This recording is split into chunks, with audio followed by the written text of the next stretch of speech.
Hello everyone, first news update for 19th of April 2025. It is Saturday, so I hope you'll have a great day and a wonderful weekend. Now it's 11:30 in the morning Moscow time, and I have prepared quite a number of very interesting news, and I hope you will find this episode informative and useful. And if so, dear friends, please while watching or listening to this update, click that like button and leave some commentary just about anything. It might help to reach wider audience by overcoming some obstacles that algorithms are creating. And also, if you are watching this video on YouTube, please continue to watch on my Rumble channel. Link to my Rumble is under this video in description box and in the pinned comment, and subscribe if you have not already. Lately, as you probably noticed, I'm trying quite actively to promote my Rumble channel, and I really hope for your support in this regards. That's been said, dear friends, let's go through some news. And as I said, there are very interesting news are coming. First of all, in regards to Ukrainian crisis, although Middle East is also, of course, making headlines, especially nowadays, of course, relationships between Iran and US, Israel and Iran. Nothing to be said about situation in Palestine and in Yemen. So very much is happening, but let's start this update. Dear friends, this is my Rumble channel. Yesterday I had a live stream, first live stream in a long time, and it was a community chat, traditional community chat, and there are many thanks to all the members of our community who joined the stream and watched the video later on in the recording. It was interesting, and every Friday I will have live streams on Rumble, and maybe even more. I'm working on some ideas to further develop Rumble page, and let's see what can I do about it. But first of all, I want to share this information, dear friends, that Prime Minister of Hungary, Viktor Orban, declared that West has lost the proxy war against Russia. We all know this, but it is good to know that some high-ranking officials in their collective West, and Hungary is, of course, part of collective West, although Hungary's leadership is definitely cannot be characterized as some anti-Russian force. They were always for a peaceful resolution of the Ukrainian crisis, and best regards to Hungary's leadership for this adequate approach. But it is still very important that high-ranking officials in the West are beginning to acknowledge this simple, obvious truth that Western ruling class globalists lost proxy war against Russia that they are waging from 2014, by the way. From 2014, when they orchestrated coup d'etat in Ukraine, in Kiev, bloody coup d'etat, and almost immediately started their civil war there, which eventually forced Moscow in 2022 to launch its special military operation to demilitarize and denazify this criminal regime that was established in Kiev by the West. Right? Let's go through this news for a little more details. The West has waged a proxy war against Russia with Ukraine and lost it. Hungarian Prime Minister Viktor Orban has stated. Hungary, a member of the EU, has repeatedly criticized the bloc's policies on the Ukraine conflict, particularly its sanctions on Moscow and weapon deliveries to Kiev. In an interview with their OT YouTube channel published on Thursday, Orban said that the whole Western world has thrown its weight behind Ukraine in its conflict with Russia, which he described as a proxy war. His assessment echoed the Moscow, which has longer criticized or characterized their hostilities as a de facto conflict with the West. According to Hungarian Prime Minister, the West has lost, but European leaders are hesitant to admit failure. He argued that this outcome will have a big impact on the entire West, as losing a war is a serious thing. Orban went on to say that European leaders are offering Ukraine to continue the war and in return receive European Union membership. He argued that this would be problematic as Ukraine is no longer sovereign and cannot support itself. All is true, by the way. Everything that Orban says is just a simple, obvious truth, isn't it? And of course, there will be very significant repercussions for this proxy war, for collective West in general, and especially for European members of the NATO that, unlike US, don't really have much opportunities to maintain their relevance on geopolitical scale on their own, all alone. But this is just the beginning of their some important, interesting news that are making headlines here in Russia. For example, we have this another report from RT that US could actually recognize Crimea as a Russian territory. This was reported originally by Bloomberg. Of course, Crimea is a part of Russia, Russian Federation. And here in Russia, we don't really care what US will recognize or not. We recognize what is factual, right? And Crimea factually is according to Russian constitution, is a part of Russia. There can be no doubts about that. But it is interesting that we are observing more and more indicators that policies of the Washington is definitely kind of shifting, and the current administration seems like are serious about pulling out US from this proxy war against Russia. Let's go through this news here. The US could recognize Crimea as a Russian territory as a part of potential peace deal between Moscow and Kiev. Bloomberg reported early Saturday morning, citing people familiar with the matter. The region voted to secede from Ukraine and then rejoin Russia in 2014, shortly after US-backed coup d'etat in Kiev. Ukrainian authorities have refused to recognize Moscow's sovereignty over the peninsula, which is predominantly ethnically Russian, and have long insisted on restoring their country's 1991 border. Bloomberg cited its sources as saying that the White House has not yet made final decision on the matter. The top US negotiator, Steve Witkoff, said after a meeting with the Russian President Vladimir Putin last week that the talks hinge on the status of Crimea and 4 other Russian regions claimed by Kiev. According to Bloomberg, US President its European allies on Thursday with the plan presented the US presented to its European allies on Thursday with a plan to freeze their fighting along the current front line and ease sanctions on Moscow as a part of ceasefire. And I did a report about these talks that took place in Paris, France, between US delegation and also representatives of this so-called coalition of the willing countries that are EU and NATO members and are led by UK and France, or the globalist regimes in UK and France. And according to statements that after this meeting, Marco Rubio, for example,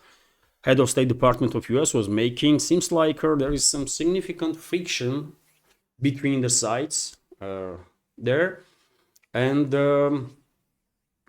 this is interesting. This is an interesting development, something relatively new,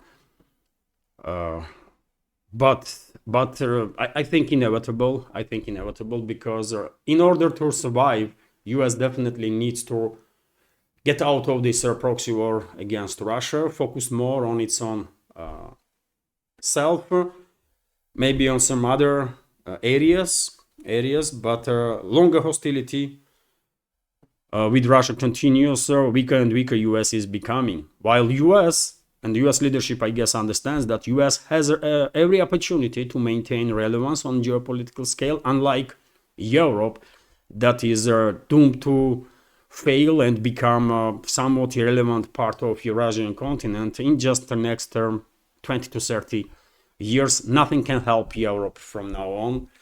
They had a great chance, great opportunity to maintain their relevance while maintaining good working relationships, if not friendly, at least good working relationships with Russia. But European elites decided to pass on this opportunity. They decided to go hostile against Russia, I guess in hope that they will manage to overthrow government here, establish their puppet regime, and then rob this country and this nation of its wealth. They failed big time, and as I said, not just Western or European so-called elites are doomed, but also due to their actions and their policies, vast majority of the European states too, which is tragedy, by the way, first of all for people of the European countries, but yet again, they should be more cautious, and they should oppose crazy policies of their governments and try to influence it. Now it just seems to be too late. And also one more thing, by the way, even though current administration of US seems like trying to pull out US from this proxy war, one should keep in mind that US was a main force, right, leading force in this proxy war against Russia. US was the country who basically did practically everything to derail Russian-European cooperation, and they did it quite successfully, unfortunately. And I think there is not even a slight chance that relationships between Russia and Europe will ever be same again. And now US is, by the way, pulling out from this conflict and telling European countries to deal with their situation on their own, while they cannot. They just simply cannot. So US not just sacrificed Ukraine in this proxy war against Russia, but US quite effectively sacrificed Europe too. It is factual, isn't it? And we can, of course, debate that at the time of Obama's rule or Biden's rule, US was under control of globalists or whatever. And there might be some good arguments to say so, but still it was US, isn't it? These people, these administrations were operating under US name, not as a private citizens, right? So it is accurate, I think, to say that US actually sacrificed Ukraine and also entire Europe in this proxy war against Russia, from which it wants now to get out as fast as possible. So interesting developments. Of course, eventually, not just US, but the rest of the world will recognize Russian sovereignty over the new regions. Crimea, Kherson, Zaporozhye regions, DPR, LPR, and I think some more regions from this former Soviet republic might actually join Russia in near future. Let's see.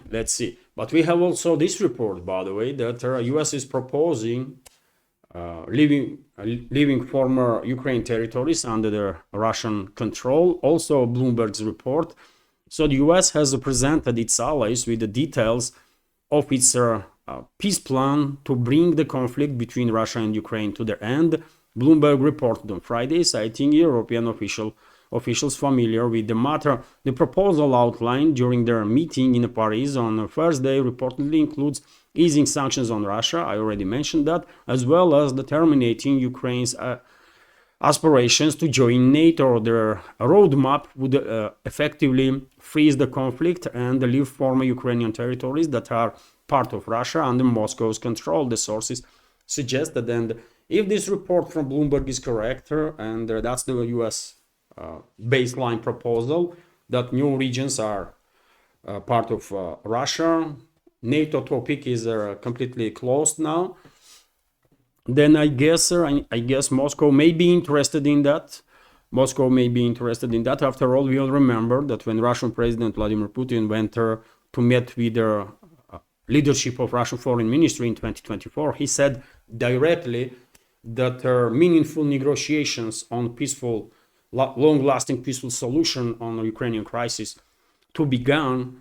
It is absolutely crucial and necessary that the Kiev regime withdraws its forces from new Russian regions. I remind you, dear friends, that LPR is practically completely liberated. It's just maybe 1-2% of the territory where Kiev regime still has its presence. When it comes to DPR, a significant part of DPR is still occupied by Kiev regime militants and the NATO mercenaries and have to be liberated, obviously. And somewhat similar situation is in Kherson and Zaporozhye region. Of course, Kiev has to withdraw its forces from these areas before meaningful negotiations will begin, right? And once this is reached, once this first step is taken, after that, I think it will make all the sense, and I'm quite sure Moscow will promote this idea, referendums to take place all along their Kiev-controlled territory, in every region, so that the locals that are living there currently or are from these areas, they all have IDs, right? And they can easily prove that they are from Kharkov region or Dnipropetrovsk region or Nikolaev and Odessa regions. So it's technically speaking, it's easy to do. So therefore, after Kiev regime will withdraw forces from new Russian regions, after ceasefire is in place, then I think under UN umbrella, referendums should take place, and probably there is quite a chance that that's exactly what is going to happen. And let the people decide, do they want to be part of this creation of the Bolsheviks on the name of Ukraine, or maybe they want to go on their separate ways, fully independent, for example, or to join Russia. Let the people decide.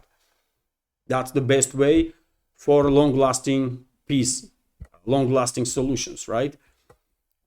But issue here is that globalists, as Viktor Orban, Prime Minister of Hungary, stated, globalists and their puppet regimes in Europe especially are not yet ready to acknowledge their defeat, and therefore I'm afraid they will derail. They will derail all the attempts of Washington to pull out itself from this conflict and to de-escalate with Moscow, which means that most likely we should expect in near future some large-scale provocations from London, Paris, Berlin, and their proxy regime in Kiev, right, to derail all this at least positive intentions that Washington is declaring in last days, last several weeks even, right? So one should keep that in mind also, and therefore, if globalists and their puppet regimes will succeed in derailing ending of the hostilities on Kiev-controlled territory, then in that case, Moscow obviously will have no option but to continue special military operation until all its goals are met militarily, which is obviously liberation of the people and the territories from Western-backed terrorist regime of Zelensky, or whomever are going to be in charge there, whomever will be appointed by the West, and also demilitarization and denazification of this former Soviet republic. So either globalists are acknowledging that they lost and agree on concessions and agreeing on Russian terms to end their hostilities, or Russia will continue special military operation, and in that case, probably Russia will have no option but to establish control either over entire territory of this former Soviet republic, or at least entire territory with the exception of Western Ukraine, where historically speaking, people all are indoctrinated in the Nazism and the fascism quite heavily, right? And this was proved during the Second World War, by the way, when a significant part of the people there in the Western Ukraine were actually helping Nazi Germany troops, collaborating with them. And after all these terrorist organizations that Bandera, Ukrainian neo-Nazi Bandera, Shukhevich, and the rest of them were leading, majority of them were based there in Western Ukraine, right? So therefore, and after all, by the way, Western Ukraine, these territories were basically taken from Poland, Romania, Czechoslovakia after Second World War. Although when it comes to Czechoslovakia, Transcarpathia region was before First World War, for example, used to be part of Hungary, and in that region, hundreds of thousands of ethnic Hungarians still are living, and most likely Hungary will have a claim on these areas inevitably sometime in the future. So that's the choice, or that's the scenarios that I see right now. Either globalists are agree to de-escalate, acknowledging their defeat, and are agreeing on concessions before Russia, or they are continuing this, prolonging this proxy war, and in that case, Russia will have no option but to establish control and liberate either entire Ukraine, but most likely all the territories with the exception of Western Ukraine. NATO can keep it. NATO can keep it, and let the NATO countries deal with Ukrainian Nazis and the fascists that were trained, financed, and armed by very same NATO, right? So interesting developments, for sure, interesting developments, but I don't want to be overly optimistic. Unfortunately, there are quite influential forces in the West that still are investing and want to continue this proxy war against Russia until last Ukrainian, basically, until they can sacrifice anybody, right, in this fight. RT is also reporting that, US, to demonstrate how serious it is when it comes to de-escalation, is making more and more harsh statements now. And for example, Trump said that US can just walk away if Ukraine talks become very difficult. Somewhat similar statement was made by Marco Rubio, and I spoke about it yesterday. This is also a big deal, and demonstrates seriousness of the White House. And this message, by the way, is directed not to Russia, obviously. This message is directed to, first of all, globalists and their puppet regimes in UK, France, Germany, and other countries in Europe, right? So this is also important. US President Donald Trump has said that Washington could abandon the efforts to find a peaceful resolution to Ukrainian conflict if Moscow and Kyiv don't engage in negotiations. He added, however, US still hopes to see the fighting come to an end. Speaking to reporters on Friday, Trump was asked to comment on remarks by the US Secretary of State Marco Rubio, who had suggested that White House could walk away from efforts to broker their settlement. And we have quote here: if for some reason one of the two parties makes it very difficult, we are just going to say you are foolish, you are fools, you are horrible people, Trump said, adding, we are going to just take a pass, but hopefully we won't have to do that. And I'm 100% convinced, by the way, he was talking about regimes in Europe, in UK, in France, in Germany, and their proxy Kyiv regime, but definitely not about Russia, because just recently there was talks between Witkoff, special envoy of Trump, and the Russian president, and I guess Washington received all the necessary information from Moscow, and they know Russia is all about final resolution of this crisis. Russia don't want this conflict to be prolonged even for a single day, and Russia is ready. But yet again, globalists are not.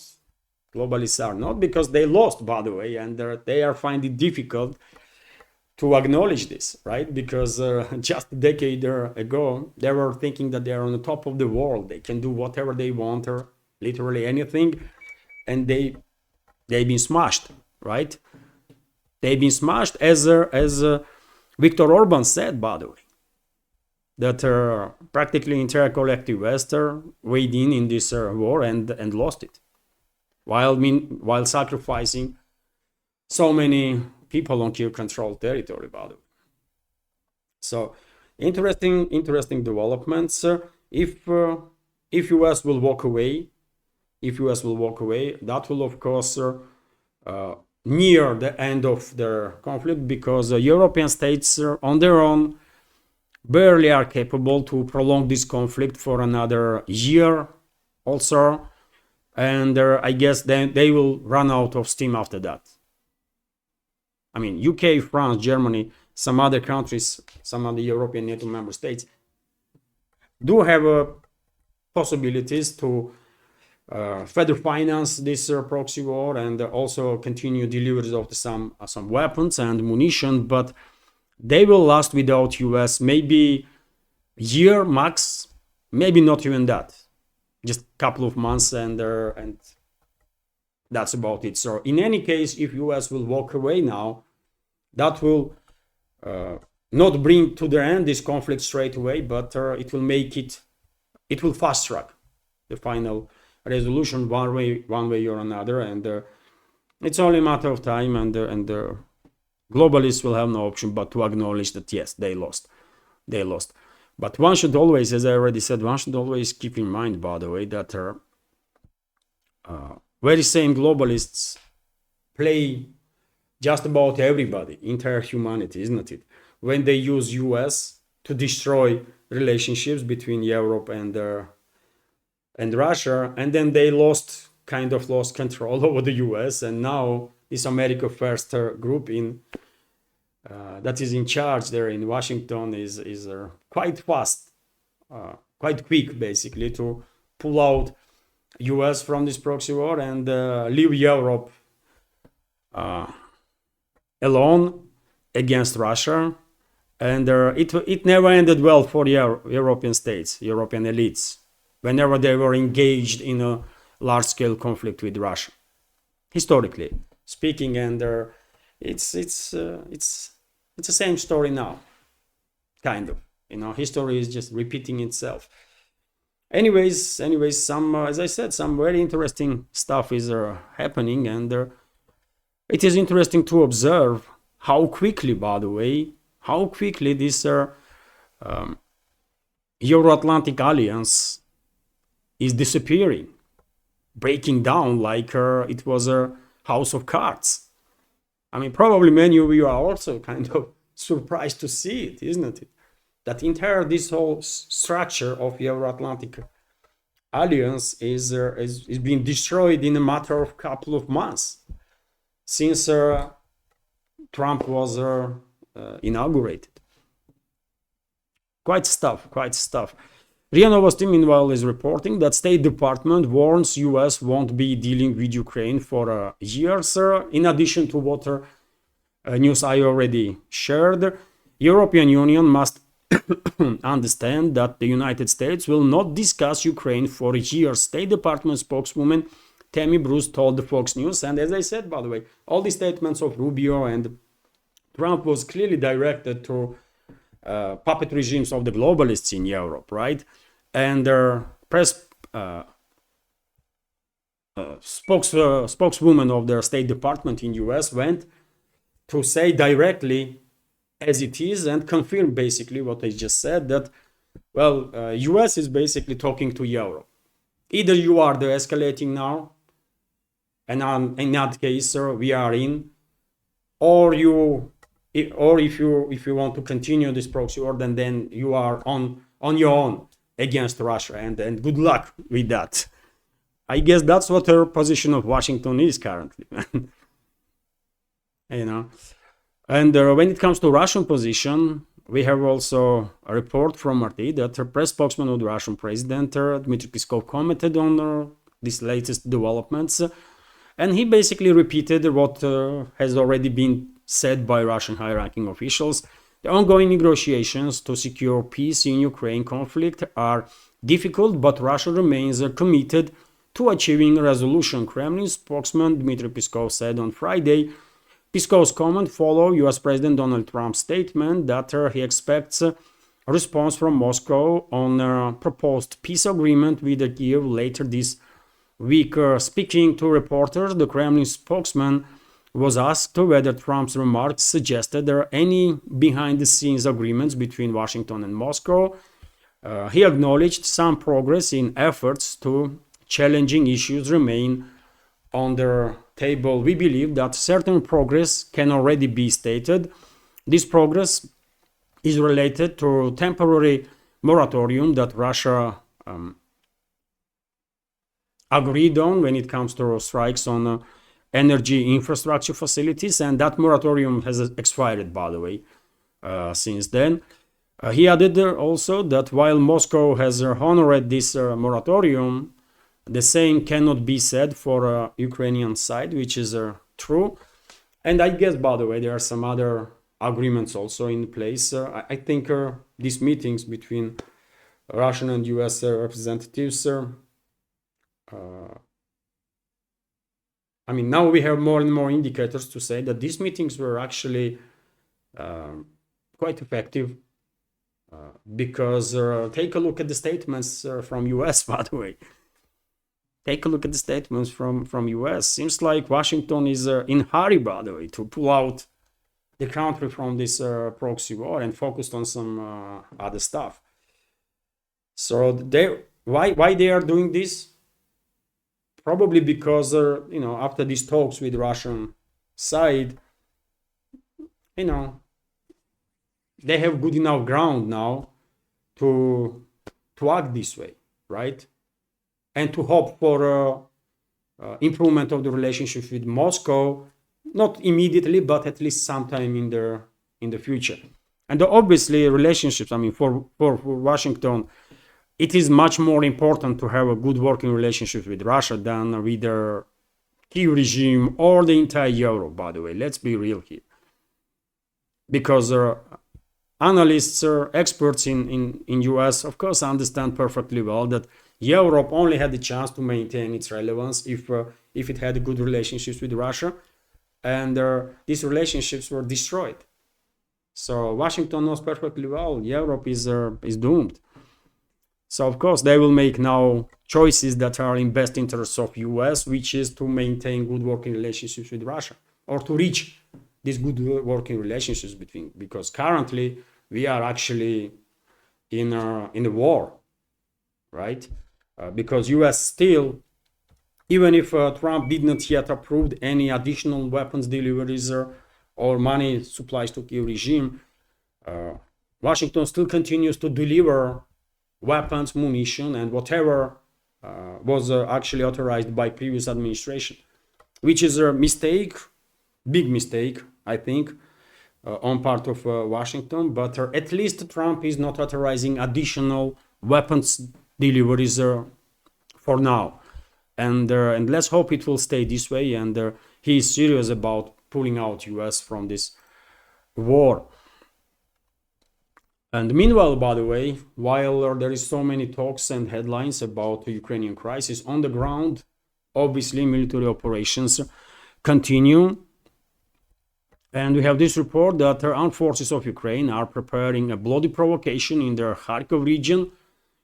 So the Kyiv is preparing a bloody provocation for Easter in the Kharkov region. The head of the Russian administration of the region, Vitaly Ganchev, reported to a Telegram channel. According to operational information received on the eve of the bright resurrection of Christ, the Ukrainian side is preparing for a massive bloody provocation with the aim to discredit Russia, he wrote. And well, I guess Russian security services, of course, will be on high alert, and they will try whatever they can to prevent this provocation that Ganchev is talking about. And dear friends, right now RIA Novosti is reporting, this is breaking news, that Russian armed forces liberated settlement of Aleshnya in the Kursk region. I was expecting this news, and well, it is official now. Aleshnya is liberated. This is Aleshnya, by the way. This is breaking news, and therefore this map did not even yet corrected. uh, the map, administration of this map. But well, this settlement, by the way, is liberated now, and only Gernal is left. In the Kursk salient, on this borderline strip, only Gernal settlement is left, and where Kiev regime still has some presence. And it is highly likely that before end of this week, Gernal will be liberated also. And there is 2 days in this week, like today and tomorrow. But let's see. Aleshnya is liberated now. RIA Novosti is also reporting that moratorium on attacks on energy facilities has expired. Kremlin reminded media and the public about it. The moratorium on strikes on energy facilities has expired, President's press secretary Dmitry Peskov stated, and this is true. Although, by the way, this morning I didn't see any reports about Russian strikes on energy infrastructure of the Kyiv regime during the previous night, for example. Maybe Russia will continue to hold to this moratorium, even though Moscow is not obligated to do so. But I don't know. I have some doubts about that, because obviously energy facilities are a legit target, because they play a significant role in for military industrial complex of the Kyiv regime. I mean, whatever is left from it, right? But still, there was a huge industrial base, by the way, and still is on Kyiv controlled territory, and there are many manufacturing plants being turned into weapons production plants, or the plants that are conducting some maintenance for military equipment. So therefore, obviously, it is a military goal to make sure that these facilities are not operational, or at least are experiencing some difficulties. And to achieve this, you have to take out energy grid. It's just, it is what it is, right? So therefore, I think maybe for a couple of days, Russia will maintain voluntarily this moratorium, but eventually strikes on energy facilities will resume because of the explanations that I just give. Also, we have this report from TASS news agency that the regime lost more than 75,000 troops in the Kursk salient direction since the beginning of their invasion.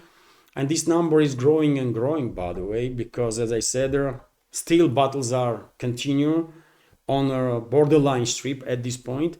Aleshnya has been liberated, and now Gernal is left. I think the regime will try to send as much personnel as they can into this area to maintain their presence there, but it will not help.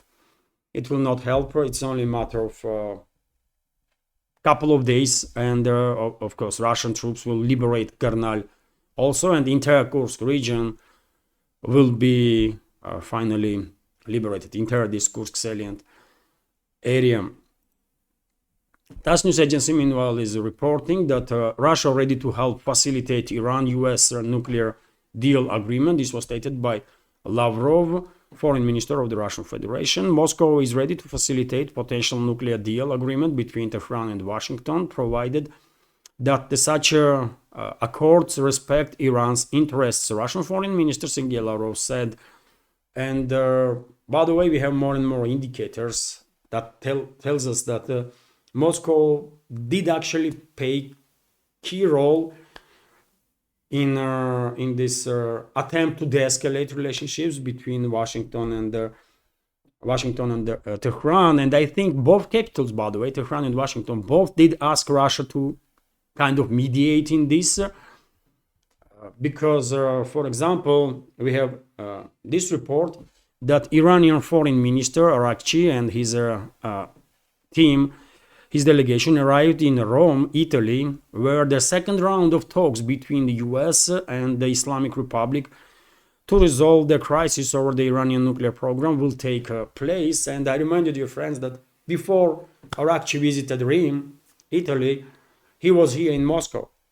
He met with their foreign minister, he met with their president of Russian Federation, right? Then he went to Italy, and this is second round now in preparations, right? Before first round took place in Oman, special representative of US President Witkov was in Moscow, right? He came to Moscow. He had a meeting with a number of high-ranking Russian officials, including Russian president. And I'm 100% convinced, by the way, that during those talks, not just bilateral relationships or the Ukrainian crisis were discussed, but also Iran. And I'm more than 100% convinced, by the way. I'm 100% convinced Moscow play significant positive role to make sure that these talks between representatives of the Iran and the US will be success. And hopefully it will be success, by the way. And when it comes to Russia-Iran relationships, while visiting Russia, Iran's foreign minister stated that Tehran expects Russian president to visit Iran in this year, in 2025, and I think it is highly likely that Russian president will visit Iran this year. Relations between the two countries are on highest point, I will argue, historically speaking, and getting better and better as time goes by, which is great, by the way, which is great for both countries and for entire region, for entire world, I will say. Meanwhile, even though reports are coming in that due to beginning of their diplomatic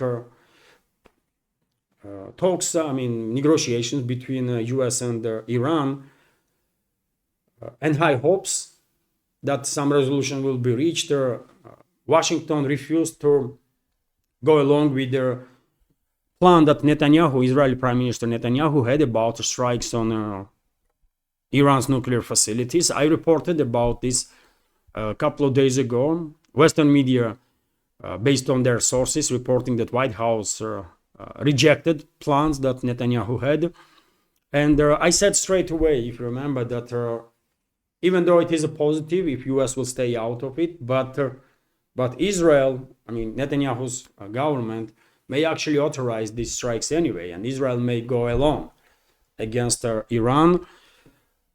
And unfortunately, more and more reports are coming in that there is a high probability that Israeli leadership may actually risk it, especially if they will have a backing of their Western ruling class, globalists that want regional conflict to be provoked in the Middle East. And we have this report now that Israel may strike Iran's nuclear facilities in the coming month, despite the warning from US President Donald Trump. Reuters reports citing an unnamed officials and the two people familiar with the matter. Israel has not ruled out an attack on Iran nuclear facilities in the coming month, even though President Donald Trump told Israel Prime Minister Benjamin Netanyahu that the United States is not currently prepared to support such a move, the article said. So yes, the risk is still very high that Israel will actually attack Iran's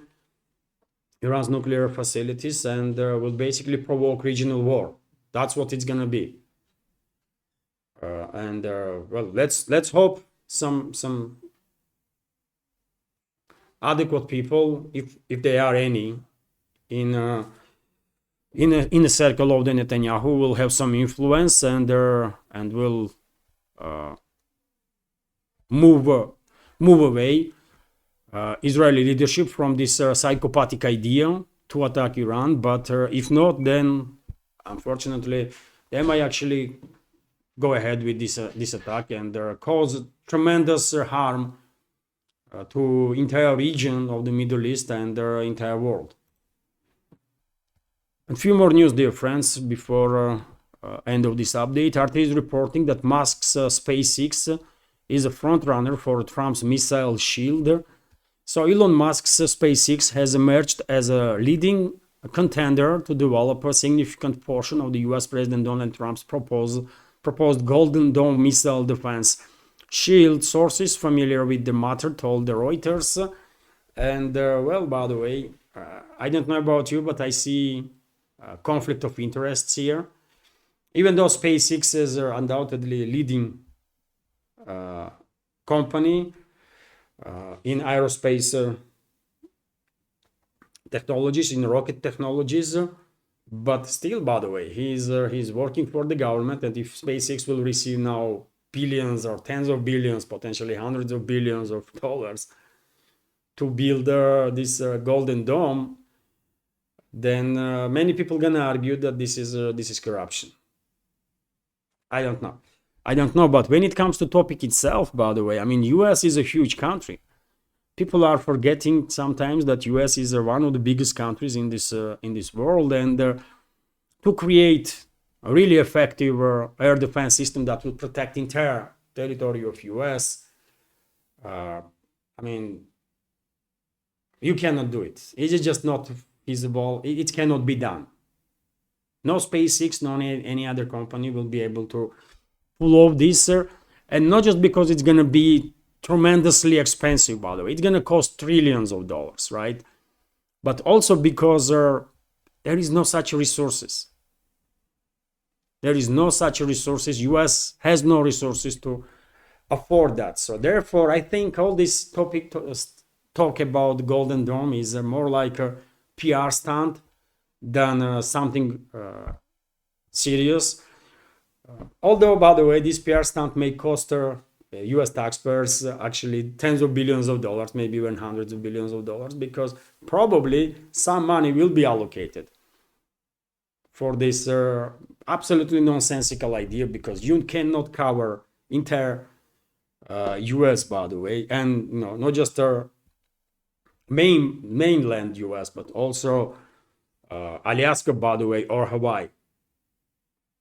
Entire this huge area you cannot cover, by the way, with air defense. It's just not happening. Russia has best air defense systems in this world, best, but because of the vastness of the Russia, unfortunately, even these best air defense systems in this world are not enough to protect airspace from aerial targets 100%. It's just technically impossible. Even tiny Israel, by the way, with their also very advanced air defense systems, are incapable of intercepting 100% of incoming targets, right?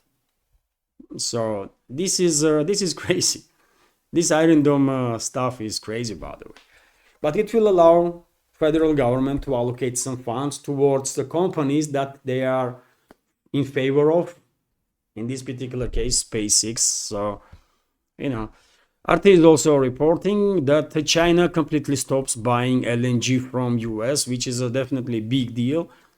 So China has completely stopped imports of the US liquefied natural gas for over 10 weeks, extending their trade war between Beijing and Washington into energy cooperation. The Financial Times reported on Friday, citing shipping data. And I remind you, the friends, that China is practically halted buying US oil also, which is also obviously a big deal and big hit on energy companies. But I don't think this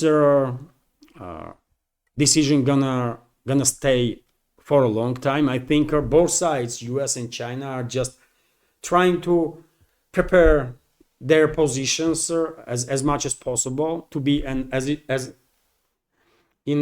strong a position as possible before talks finally began between the two to de-escalate. And I guess after months or two, maybe a little longer, but China will eventually resume buying US LNG. Although who knows, maybe this down spiral of the escalatory spiral will continue, and in that case both countries gonna hit each other more and more. Just a couple of days ago, Washington issued the ultimatum against China that if Beijing will not stop reacting basically on US tariffs, then Washington will increase these tariffs up to 245% or something, or 225. Huge numbers there. And China is not backing down, by the way. They don't have to. They feel they are in a stronger position, and there are many experts will argue that this is the case. So therefore, why would they back down? So it would be better for both countries to somehow start talking and de-escalating situation, because it's harmful for US and for China and for rest of the world also, obviously, because these are two major economies that there is in this world right now. And dear friends, this is it for the first update. I hope you will find it informative and interesting, useful, and if so, please click that like button, leave some commentary on any topic, dear friends, any topic. More comments and likes probably will help to deal with the algorithm and reach wider audience. If you can, please share information with your friends about my channel or share the videos. And finally, if you like my work, if you like my channels, please consider to support her with a donation through PayPal or Boosty, or by subscribing to my Patreon page, so that I will have opportunity to continue working for the development of this project. All the links are on this video in description box and in the pinned comment, including crypto wallet, in case you are good with your operations with crypto and stuff. For me, crypto is like, I don't know, man, like extraterrestrial language. I don't really understand how that stuff works much, but I'm learning. We have a say here, vek živi, vek uči, so we are constantly learning something, so it is what it is. Anyways, dear friends, thank you very much for your attention. And before I go, I will ask you once again, if you can, please subscribe to my Rumble channel, and whenever you can, please watch my updates there on Rumble. It will be helpful. Thank you all, and have a wonderful day and great upcoming weekend. Great weekend. It's already Saturday, so have a great weekend, dear friends.